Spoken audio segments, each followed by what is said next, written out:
Muy buenas tardes, estimados auditores de Radio Portales. Nuevamente en este día martes estamos acompañándolos de regreso a su hogar, a su casa, después de una ardua labor en su oficina, en su trabajo, etcétera.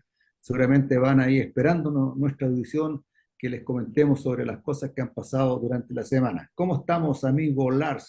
Que no nos veíamos desde hace una semana para comentar a nuestros auditores. Muy bien, feliz acá en Radio Portales de informar a nuestros queridos personas que vienen desde el trabajo, quizás hoy en día vienen por la Avenida España, quién sabe, pero siempre un orgullo informarlos con noticias frescas acá en Vamos, somos chilenos. Sí, porque esta semana en realidad que ha pasado, ¿no es cierto? Ha habido bastante movimiento noticioso. Indudablemente que el tiempo no nos va a alcanzar para poder comentar y dar nuestras opiniones respecto a los temas que han pasado. Pero sí lo que más bulla, lo que más barullo, como dicen los brasileños, ha causado en la población es el asunto de la compra de autos Lexus de muy alta gama para los jueces de la Corte Suprema. ¿Cuál es tu opinión al respecto? Opino que primero, wow, viene de la mano con un tema que vamos a tocar después, pero primero hagan la pega. Segundo, ¿para qué esa ostentación, ese lujo? Si es un simple transporte, es como, voy a dar un ejemplo casi ridículo, pero es muy civil. Necesito un Bugatti para transportarme porque si no me pueden. Porque ¿cuál es la idea de esto? Es seguridad, ¿cierto? Porque el Lexus se supone que es un auto seguro. Pero al ser tan ostentoso, yo opino que se están exponiendo más de la cuenta, aparte de provocar, porque ¿qué provoca esto en la ciudadanía? Dicen, chuta, un auto de. Todos sabemos que un Lexus va de los 40 millones hacia arriba, un auto ostentoso. Entonces, ¿cómo queda parado el juez, alguien importante que se supone que es el que legisla, el que nos cuida en materia de seguridad y leyes, ante esta barbarie? En el fondo se están dando un lujo a ellos y el ciudadano que dicen proteger, en el fondo esas platitas para dónde van. Eso es casi como solemos decir en el tema gobierno, en este caso para otra parte que el Poder Judicial, una mofa, una burla. Sí, De esa manera lo percibo. sí, yo creo que en realidad aquí a los jueces de la Corte Suprema, porque esto lo discutieron, digamos, en el Pleno, es decir, Efectivamente. una cantidad importante de jueces, no fueron los 21, pero había, digamos, creo que 13 o 14 jueces discutiendo el tema y solamente dos se opusieron a esta compra onerosa de autos. Pero yo creo que ahí a los jueces, que uno siempre mira a los jueces, sobre todo a los jueces de la Corte Suprema, a caballeros, digamos, reposados, prudentes, con un criterio formado, responsable, Efectivamente. ¿no es cierto? Gente justa que mira de una perspectiva de la experiencia, ¿no es cierto?, respecto de cómo manejarse en su puesto y salen con esta cosa que en mi opinión obviamente escapa a la prudencia y al buen criterio, comprar autos de 56 millones de pesos, creo que eran 56 millones 990, creo que ese era el precio exacto, Andan en ese rango, en justamente. ese rango, no, sí, ese era el precio, y es un auto, digamos, para que se traslade de la casa al trabajo y del trabajo a la casa. Es decir, ese auto, la mitad del día, de las 24 horas, va a permanecer 8 o 9 horas estacionado en el estacionamiento de la Corte Suprema y el resto del día va a estar estacionado, digamos, en la residencia del juez.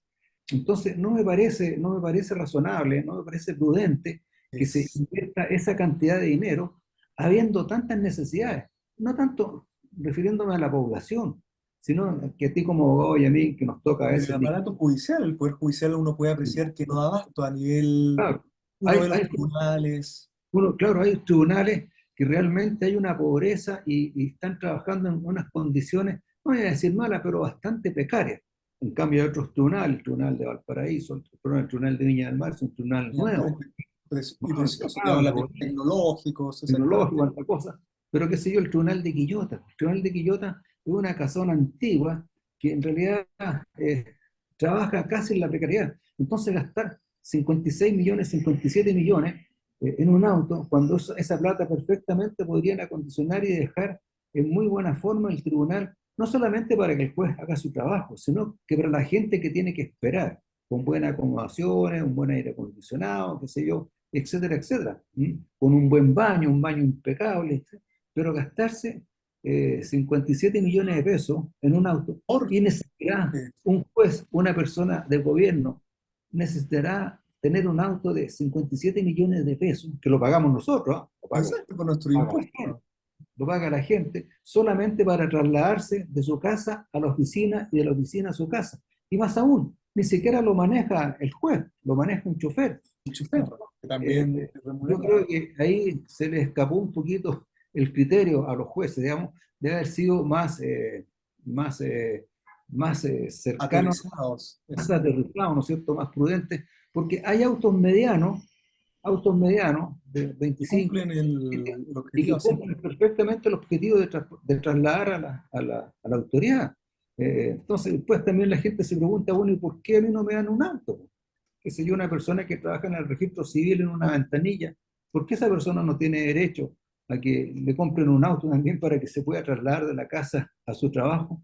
Y entonces, hay una incongruencia, no hay un equilibrio No, en la y un tema muy importante que mencionó Daniel.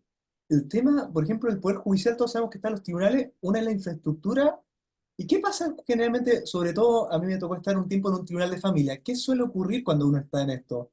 El personal, tema que justamente tiene que ver, en este caso, el administrador ya a nivel regional, no da abasto.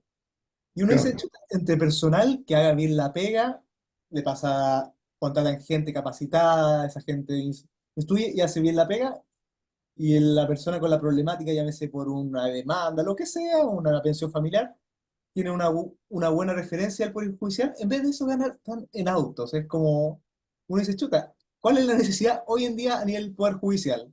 A gran escala, que el personal no da abasto, tienen muy buen personal, lo admito, pero no es suficiente para la necesidad que se da día a día.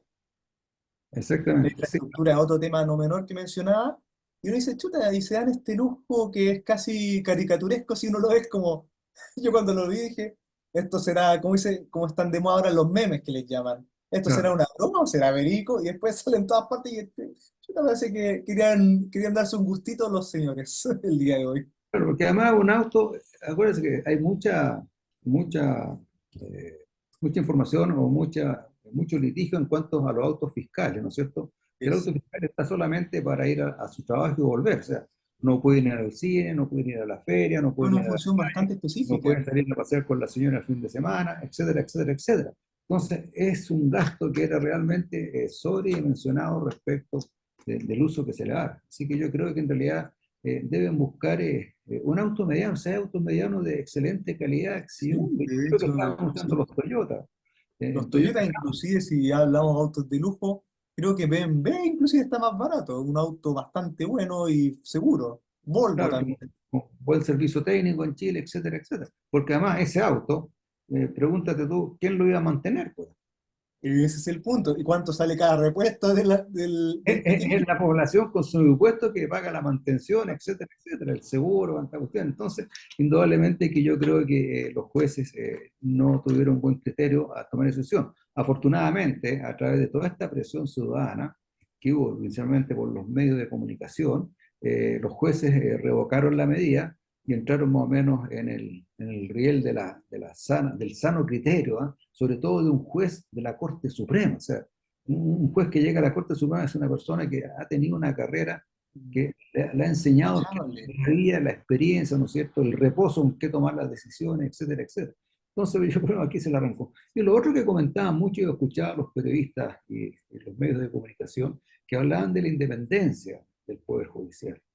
Yo ahí quiero hacer una acotación, en mi opinión, no sé qué pensarás tú, amigo Lars, en que los jueces, si bien es cierto, el Poder Judicial es independiente, pero esa independencia está tomada del punto de vista de que nadie puede interferir en las sentencias que ellos dicten. Es Claro. decir, no reciben presiones de ninguna otra autoridad para que puedan resolver un determinado caso en una determinada dirección. Por eso el juez es independiente, es imparcial. O sea, porque para que pueda, digamos, hacer su trabajo correctamente. Ahí va la independencia del Poder Judicial, Sí. pero no va la independencia en decir yo hago lo que quiero, me gasto la plata como quiero, etcétera. En realidad ahí tiene que responder, Hay una digamos, a la... estructura base, básicamente, que es como debiese ejercerse la ley. el concepto que, valga la redundancia, ellos ejecutan. Que, bueno, algunos podemos tener distintas visiones, como bien comentaba, que se está ejecutando de buena manera, otros quizás dicen, no, puede que haya un cierto sesgo, sobre todo en estos tiempos modernos, que podemos apreciar personajes ya con un tinte político, por decirlo en buen chileno. Que ya lo vamos a comentar un poquito más adelante. Exactamente. Voy a nombrar a otra para no atacar al que diga una fiscal, por ejemplo, para no nombrar al que vamos ahora.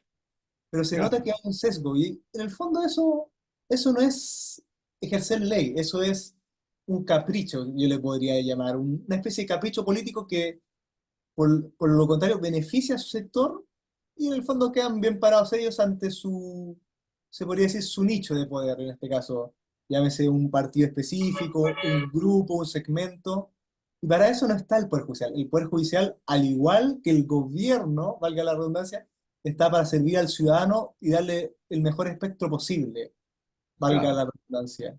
Claro, en este aspecto el juez, ¿no es cierto?, es independiente, de tal manera de que no reciba presiones, Exacto. ninguna otra cosa para él pueda resolver en justicia, aplicando la ley, conforme a las pruebas que tiene a la vista y a lo que han alegado, digamos, las partes detrás de su abogado en el tribunal. Esa es la independencia que tiene el juez. Mire, él se sienta solito y analiza y Que resuelve. Pero las no quiere pruebas, decir justamente. que sea independiente para todo, ¿ah? La independencia está Exacto. enfocada, en mi opinión, respecto de las sentencias que deben dictar.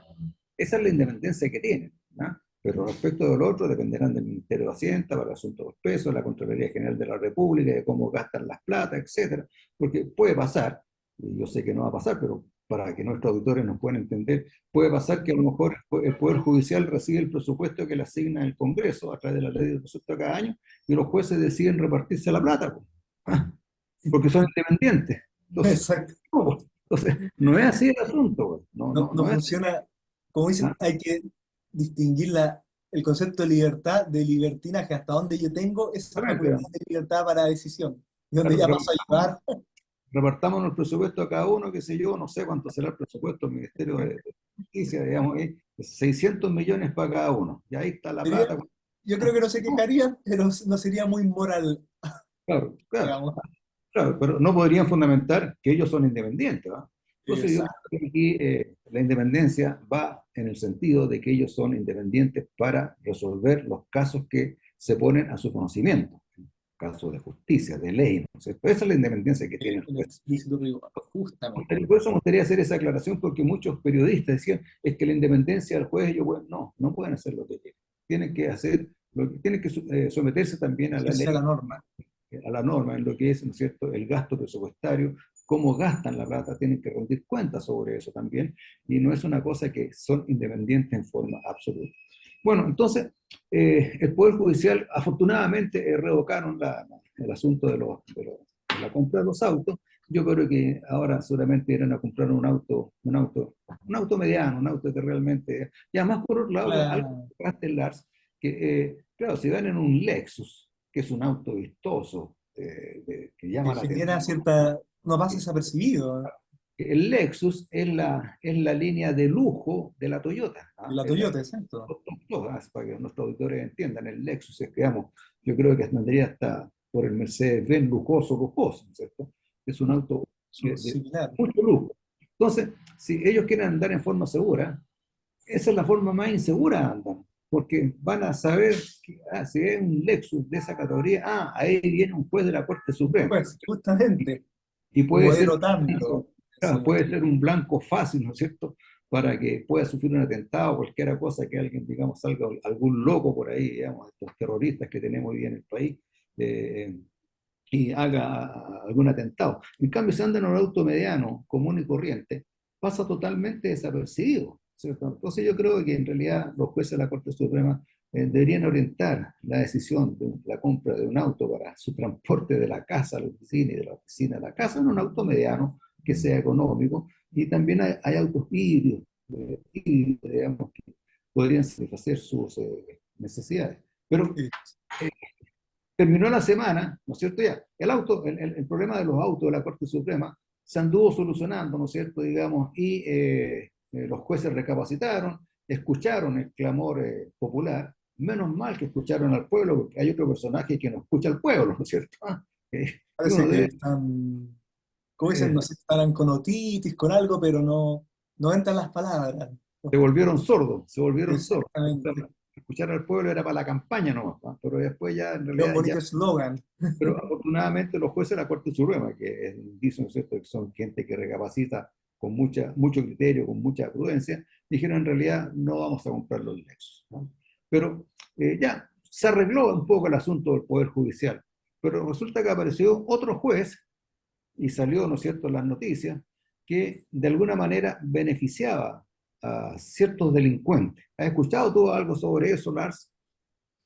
Un caballero de apellido Urrutia, dicen por ahí. Urrutia, Daniel Urrutia. Daniel Urrutia, Las noticias. justamente. Que justamente de la mano de lo que dije anteriormente, lo que menos se está ejerciendo es la ley. Por el contrario, está usando un capricho, un favor político para su beneficio y el beneficio de su, como dice mi ley, su casta, valga la redundancia. Claramente algo que me parece ofensivo, un insulto a su espectro legislativo, al Poder Judicial en sí, porque mancha una institución que debe ser limpia, básicamente, con un personaje específico. Quedan todos chutas, esto realmente nos protege, porque todos sabemos qué han hecho estos personajes, los que han indultado, estos terroristas que no tienen otro nombre, y eso deja ese aire en el ambiente que chuta. ¿Estamos tan protegidos como creemos? ¿O quizás por eso hoy en día tenemos tantos sicariatos, incendios, de repente estos atentados que se dan de manera fugaz, casi que uno no se espera, como fueron los terribles incendios que pasaron en nuestra región, que ya todos los medios han dicho que fueron provocados intencionalmente y por ahí salía que habían posibles indultados integrados.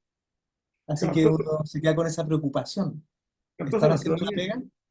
claro, entonces la ciudadanía se queda preocupada porque uno piensa en realidad, ¿estamos dependiendo del buen ejercicio y aplicación de la ley o estamos dependiendo de los caprichos de los terroristas, los narcotraficantes, etcétera, que quieren manejar el sistema a su gusto a través de la amenaza a un juez? Y el juez, digamos, dice que en realidad hizo estas cosas porque está amenazado. Ahora, ¿estará amenazado? No lo sabemos, ¿no es cierto? Pero no, Eh, y peor aún, todos sabemos que cuando uno se expone a un cargo público, sea político, sea un juez, siempre van a haber esas temáticas. Voy a poner un ejemplo. Desde el cargo más pequeño a veces en la política hasta el presidente, que no se espere que lo van a tratar, como dicen, como un príncipe, porque eso es una falsedad del tamaño de un buque. Claro, porque en realidad un juez, y sobre todo el juez que tiene que dirimir sobre el futuro y la libertad de una persona que ha cometido delito, él tiene que proceder conforme a la ley. Él no puede proceder Exactamente. conforme a la amenaza que reciba. O sea, tiene que ser bastante valiente, tiene que ser hombrecito, ¿ah? Y tiene que apechugarse. Lo están amenazando, él tiene que seguir cumpliendo con su Seguir, deber. Y aquí exacto, yo, como y aquí dice un yo viejo dicho, cuero de chancho, como dicen. yo aquí como marino coloco, digamos, el ejemplo de Arturo Prat, ¿no es cierto?, que se enfrentó al buque más poderoso de la Marina del Perú en la guerra del 78, y su buque era el más viejito y el menos poderoso de la escuadra chilena, y por eso lo dejaron en Iquique, digamos, manteniendo el bloqueo, porque era un buque viejo, digamos, sin muchas capacidades de combate, pero Arturo Prat, digamos, fue valiente y enfrentó a este poderoso acorazado, digamos, de la época, al Huáscar. Entonces el juez también aquí tiene que ser valiente.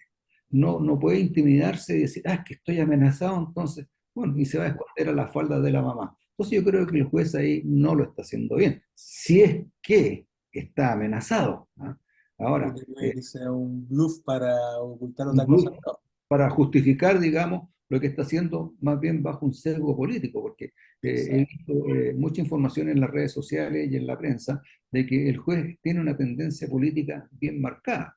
Es Además, más, justo iba a su comentar manera de algo. vestir y su manera de vestir también indica que es también de una tendencia bien marcada.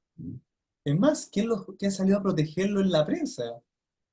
Podemos ver una ministra, de apellido Vallejos, por ejemplo, que dijo, el juez solo hizo lo que debía hacer, o estaba haciendo lo correcto, básicamente.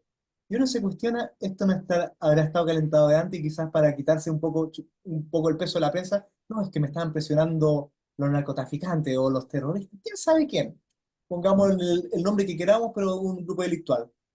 pero en claro. el fondo quieren, porque siempre rescato una frase que usted dice en el programa, muy buena. ¿Qué dijo Boric?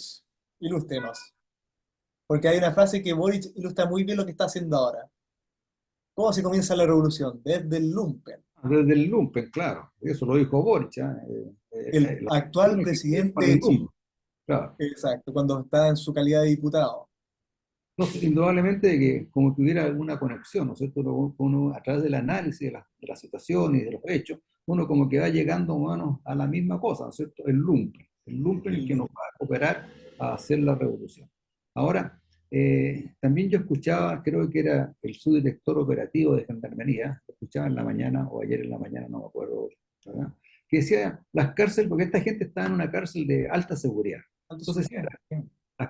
las cárceles de alta seguridad son de alta seguridad, cosa que el preso, el delincuente que está con la prisión, tenga el mínimo de De contacto contacto con el con el exterior. exterior, ¿ah? Con el exterior, ¿no es cierto? Con todas las cuestiones, para poder que la investigación siga siendo limpia, siga siendo pura y no haya cosas que No hay puedan manos negras, como diría las uno. manos negras. Y si es de alta seguridad, yo creo que el juez, si bien es cierto que los presos, digamos, que están recluidos, tienen ciertos derechos, pero cuando se trata de estos delincuentes de alta peligrosidad, como los narcotraficantes, digamos, toda esta gente, digamos, los sicarios, los asesinos propiamente tal, ¿ah? No pueden tener los mismos beneficios que un delincuente común y corriente que se No robó es de cierto. De hecho, en el mall. teléfono, wifi, lo que suele tener a ese acceso ciertas personas que quizás tienen un rango menor de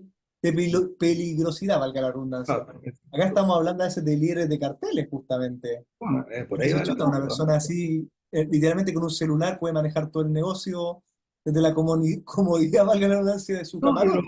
lo peor que se comentaba, Lars, era de que en realidad esta gente hasta incluso podría estar recibiendo instrucciones desde el exterior, Venezuela para ser más exacto, ¿no es cierto? Y están manejando el asunto de la delincuencia que hay en Chile y con el beneplácito o la cooperación, digamos, de un juez. Entonces yo creo que el juez también ahí no tuvo mucho criterio.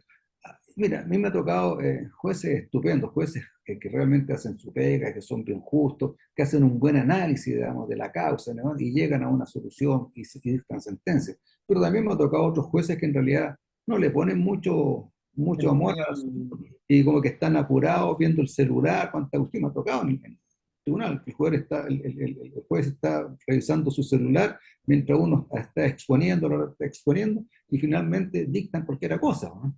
Ah, entonces después le dicen, no, para eso usted tiene los recursos, tiene los procesos recursivos para poder, digamos, apelar, digamos, o reponer. Entonces, no está bien, yo creo que en realidad en el Poder Judicial la cosa no están dando como relojito. Hay jueces que lo hacen estupendamente bien y son realmente una mayoría, afortunadamente, pero hay jueces que desde su manera de vestir ya no causan una buena impresión. Entonces uno entra a la sala y ve a un juez con la corbata media abierta, el cuello abierto, etcétera, mirando el celular, viendo los WhatsApp. No es bueno. No genera Entonces, seriedad. claro, no, porque en realidad entrar a un tribunal es una cosa que tiene que ser formal. La mayoría de los tribunales se respeta la formalidad, ¿no es El cierto? protocolo, básicamente, si uno... Oh, no, ante el juez, cuánta cuestión, etcétera. Y eh, hay jueces que en realidad no lo hacen bien. Bueno, tenemos el caso del señor Daniel Urrutia, que está siendo bastante cuestionado. Vamos a ver cómo se desarrollan las noticias, digamos, ahora en los próximos días respecto de si se va a tomar alguna medida contra el juez, habrá algún reproche, habrá alguna sanción, etcétera, etcétera. Pero yo creo que si bien es cierto que el juez es independiente para poder tomar sus decisiones, también, digamos, tiene que hacerlo, digamos, de una forma que sea aplicando la ley y la ley para todos, ¿no? Para todos la misma ley, con criterio, conforme a las pruebas que se le presentan, etcétera, etcétera, teniendo mucho cuidado, digamos, con producirse estos descriterios respecto de estos beneficios que tuvieron, digamos, estos presos de muy alta peligrosidad. Entonces, bueno, veremos qué pasa durante la próxima semana. Pero, mi amigo, siempre el tiempo se nos queda corto, ¿eh? Ya El esta tiempo es primera oro. etapa, digamos, está pasando, pero nuestros auditores nos esperarán con paciencia en este intermedio musical y volveremos en unos minutos más con más comentarios. Se nos quedó en el tintero. Me gustaría hablar un poquito de lo que es el cargo entre comillas, digo, de la primera dama, y después quizás tocar el tema de la, la nueva previsión, digamos, sobre el 3 y 3% que está ahí en el aire. Así que, señores auditores, si usted nos espera un ratito, nos vamos a una pequeña pausa comercial y volvemos en breve. Señores auditores, aquí estamos de vuelta con el abogado Lars, eh, comentando las cosas que han pasado durante la semana. Hablamos ya sobre el Poder Judicial, que desgraciadamente ha sido bastante cuestionado, digamos, por algunas actuaciones de algunos jueces, no todos, ¿no? Algunos jueces, especialmente don Danilo Urrutia, que está puesto en un cuestionamiento bastante grave, y vamos a ver en qué va a terminar el tema. Pero hay otros temas que también le preocupan a la población. Por ejemplo, el asunto de la previsión, ¿ah? La reforma al sistema previsional que nosotros tenemos a través del decreto 3500, en que determina lo que todos conocemos como la capitalización individual de las personas, en que mes a mes el empleador le descuenta un porcentaje de su sueldo y va a una cuenta personal, a una administradora de fondos de pensiones. ¿Sí? Y esa plata se va juntando mes a mes durante los años, de tal manera que cuando termine su vida laboral, a los 60 años para el caso de las mujeres y 65 años para el caso de los hombres, tenga por lo menos una pensión que le permita enfrentar la vida más o menos en una forma digna. Y la discusión está en que hay que aumentar este descuento previsional, ¿sí? Y se ha estimado aumentarlo en un 6%. Es decir, el descuento que ustedes le hacen hoy día de un 10%, llevarlo a un 6%. Y ahí está el debate, ahí está la discusión. La izquierda totalitaria, en un principio, decía que ese 6% debía ir íntegramente a un fondo común, de tal manera que lo administrara el Estado.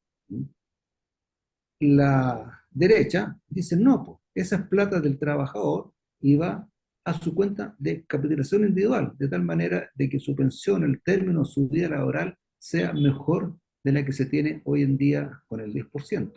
Pero antes de eso quiero hacer una reflexión. Cuando se dictó el decreto 3500 en el año 81, se hizo con un 10% pensando que una persona tenía una vida laboral de aproximadamente 40 años, 35, 40 años. También se estimó de que el mercado laboral iba a estar en iba a ser un mercado laboral normal, que iba a haber trabajo, que iban a haber buenas remuneraciones, etcétera, etcétera. Pero desgraciadamente esa patita del decreto 3500 no anduvo muy bien, porque se produjo a veces mucha cesantía, gente que no trabajó y quedaron lo que se llaman lagunas que no impuso, y eso llevó a que y de hecho, derechamente, gente no imponía, sino que trabajaba en forma independiente y no imponía. Entonces, finalmente, al momento de jubilarse, le echaban la culpa al decreto 3500, cuando en realidad las culpas van por otro lado.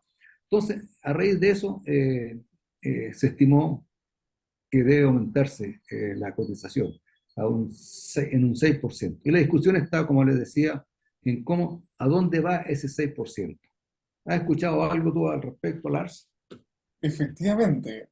Bueno, en cuanto a si estoy de acuerdo o no, aumentarlo en un 100%, sí, siempre que, como mencionamos anteriormente, eso vaya al cotizante.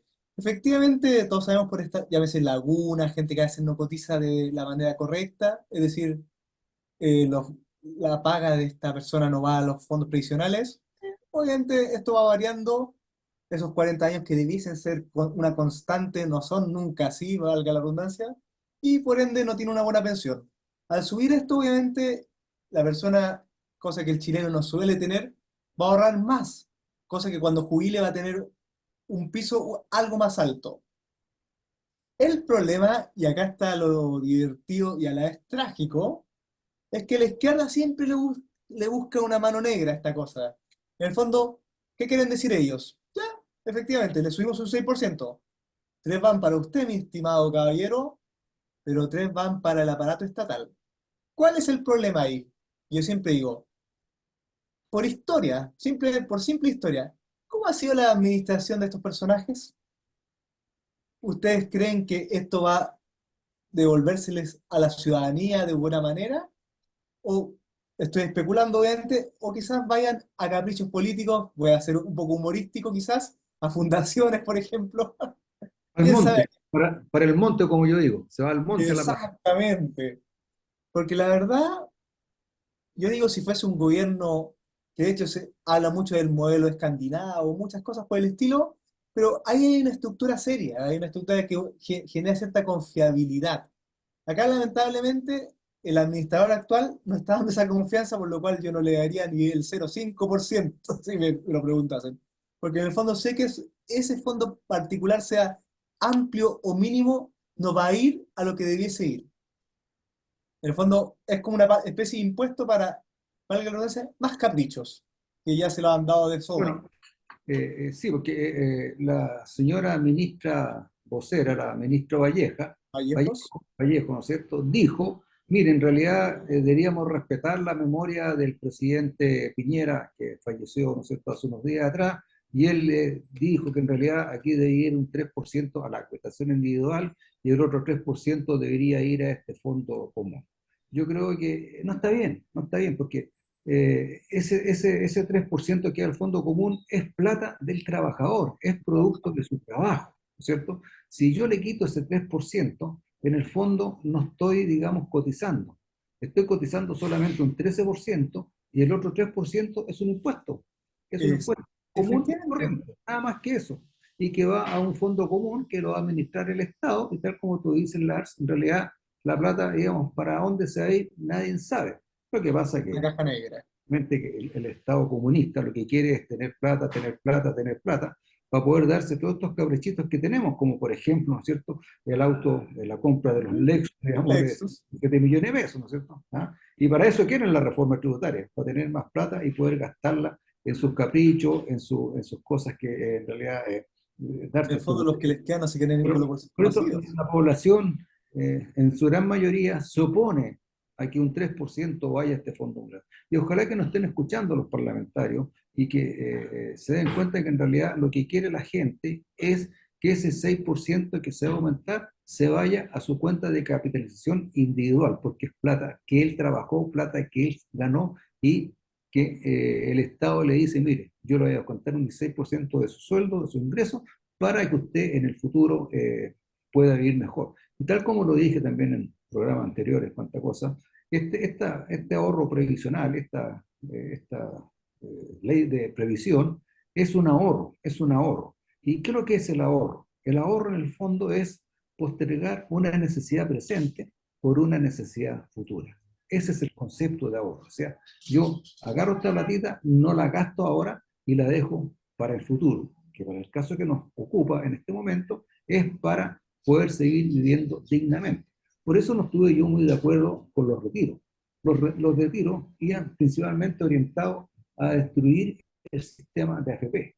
Y no solamente destruir el sistema de AFP, y como consecuencia caía la economía nacional, porque no habiendo plata circulando en el mercado financiero, no hay plata para invertir, no hay plata que nos lleve al progreso, ¿no es cierto? El señor Pullman, cuando decía hacer un supermercado, le pide plata al sistema financiero y por esa plata que pide, él tiene que pagar un interés.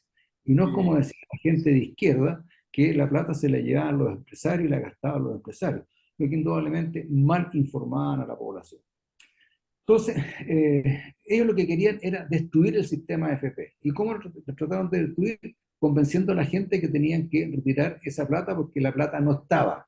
no está, Entonces, para efectivamente. demostrarle que estaba, entonces tenían que retirar y se produjeron los famosos retiros, que es un perjuicio tremendo para la gente porque hoy en día, claro, algunos satisfacieron sus necesidades, se compraron un Bueno, auto, compraron un negocio, etcétera. Pero vamos a ver qué va a pasar cuando llegue el momento de jubilar. No van a tener exacto. suficiente capital, digamos, para tener una pensión que les permita vivir. Y por otro lado, el decreto 3500 cuando habla de una tasa de reemplazo, ¿ah?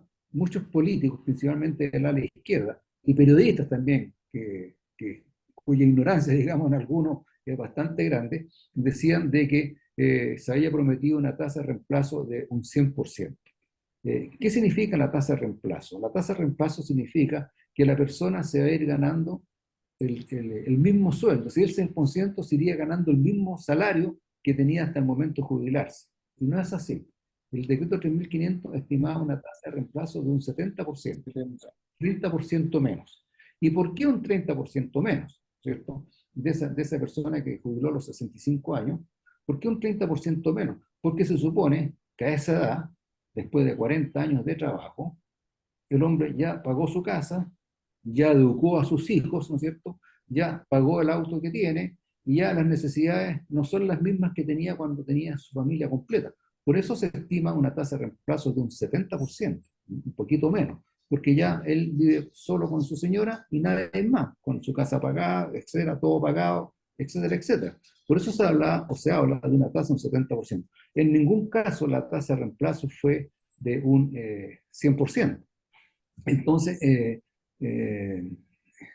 la capitalización individual lo que persigue es que la persona ahorre de tal manera que no sea el Estado el que tenga que apoyarlo en su vejez para que pueda seguir viviendo dignamente, porque el Estado no tiene plata, no tiene plata. Recuerden que el Estado, la plata que tiene es la plata nuestra, Gracias a nosotros, a únicamente. nosotros. El Estado no tiene nada de plata, tiene 0 pesos. Nosotros le pasamos la plata para que ellos lo administren. Entonces yo creo de que este porcentaje de un 6% debe ir completamente a la cuenta de capitalizaciones individuales. ¿Qué opinas tú, Lars? Estoy más, pero más que de acuerdo con usted, mi estimado Daniel. Claramente, bueno, empezando por el tema de los retiros, en su momento fueron un placebo atractivo, porque efectivamente, como está la economía estancada, tuvimos suerte por lo demás. ¿Por qué digo que tuvimos suerte? Porque la divisa que todos sabemos que ante este flujo excesivo de capital, valga la redundancia, en la divisa chilena, pudo devaluarse y producir una inflación no menor. Mm. Tuvimos suerte que no pasó eso. Sin embargo, estas personas, muchas, las que tenían obviamente más de 100 millones, les quedó plata que se puede recuperar a futuro, obviamente lento pero seguro. El problema es que la mayoría de los cotizantes, por las lagunas que tienen, y quizás un sueldo no tan, un sueldo intermedio, quizás no tienen esa cantidad de capital. ¿Y qué pasó acá? El capital que tenían lo sacaban en su totalidad, o en gran parte. Resultado de eso, como bien mencionó mi estimado Daniel, a futuro cuando cumplan su edad, 60 o 65 años, dependiendo su sexo, ah, van a tener una pensión más que paupérrima por un error.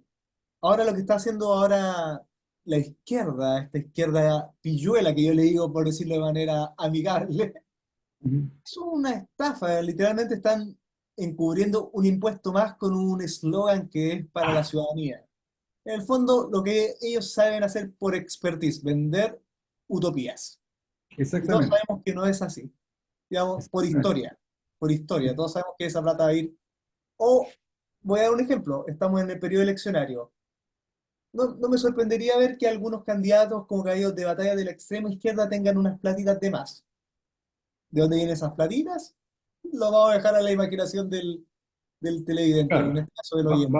vamos a ver cómo se desarrollan las campañas políticas, especialmente del área izquierda, y seguramente las fundaciones van a tener un gran peso, digamos, en esas Gran campañas.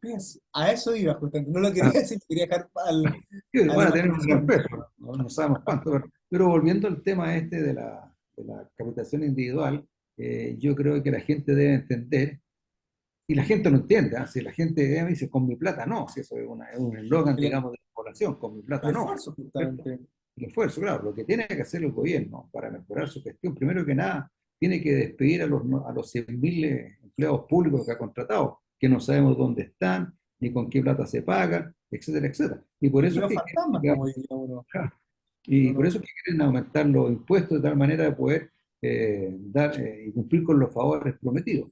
Pero bueno, vamos a ver qué pasa. En realidad, la ley, digamos, fue aprobada en lo general, tiene que pasar al Senado. Ahora, el Senado indudablemente son ya personas con más experiencia, se Se supone, supone, justamente. capacidad, ¿no es cierto?, con más conocimiento, y son más reposados, digamos.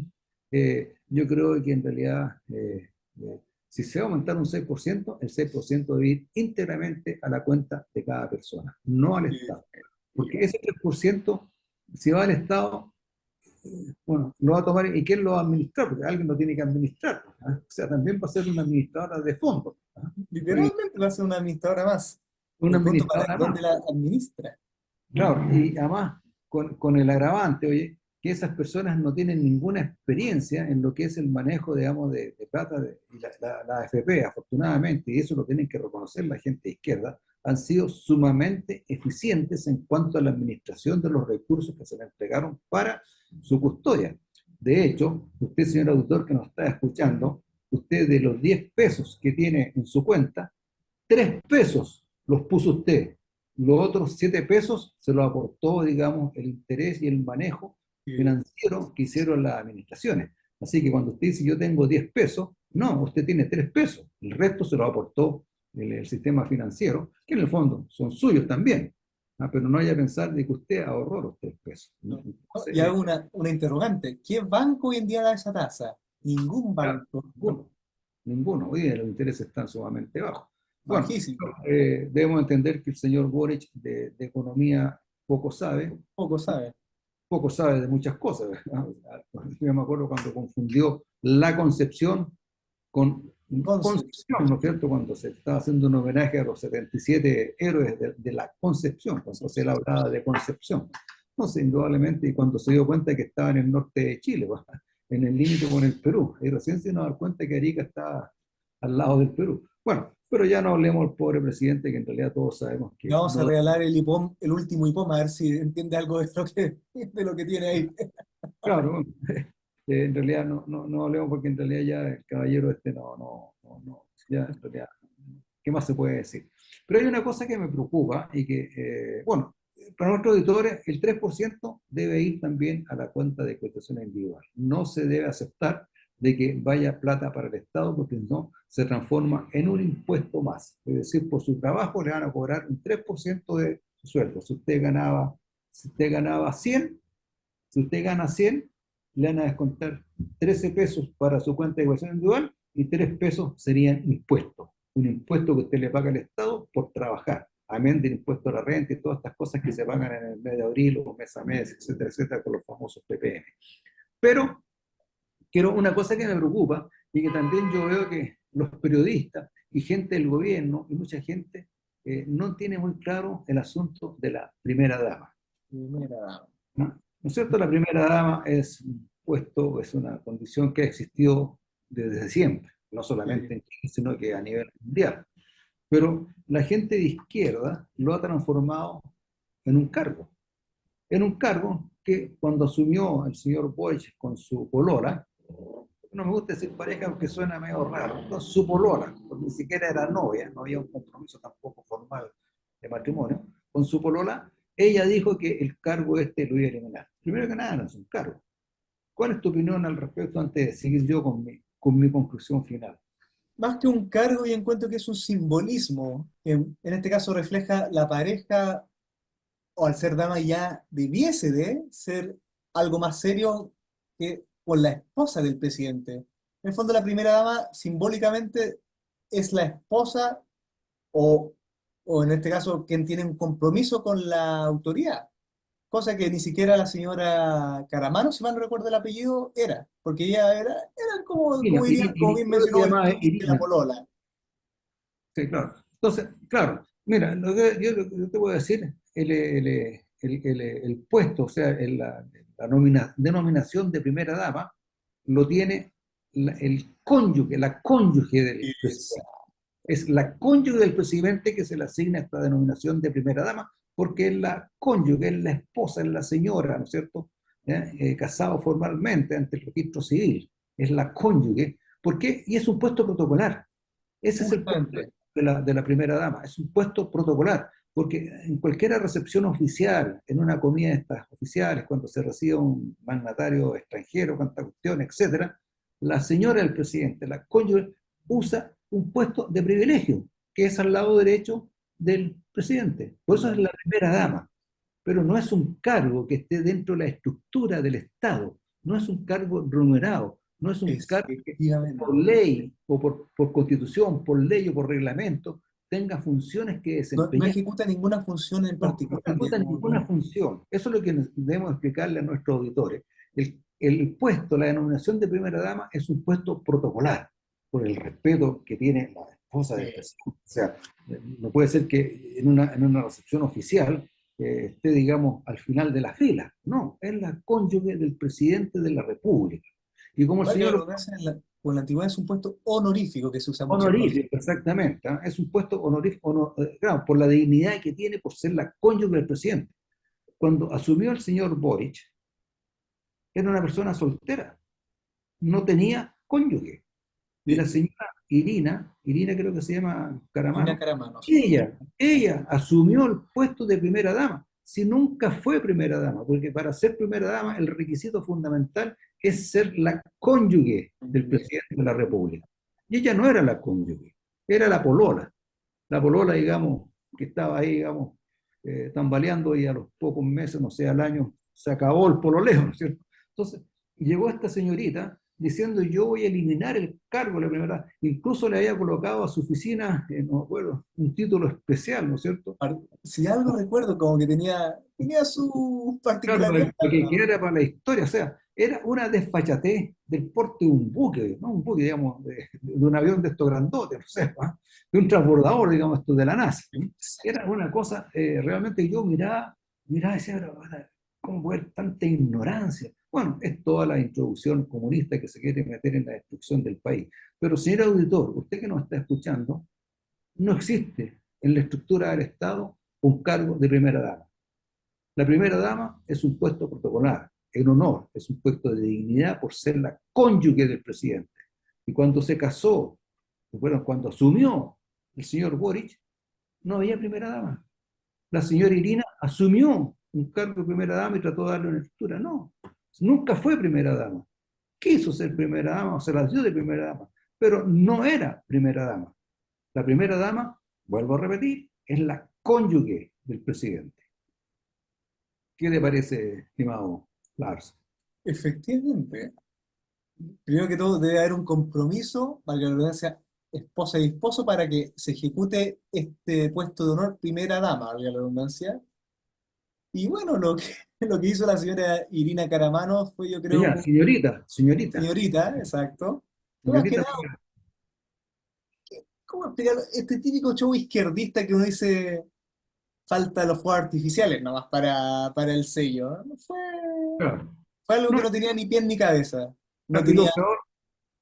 lo peor que los periodistas, los matinales y ciertos políticos hablan de la primera dama y del cargo de la primera dama y que se está estudiando el cargo de la primera dama y que hay que eliminar el cargo. Sí, sí, no, no existe un cargo de la No primera es un dama. cargo, No es un cargo, simple puesto protocolar.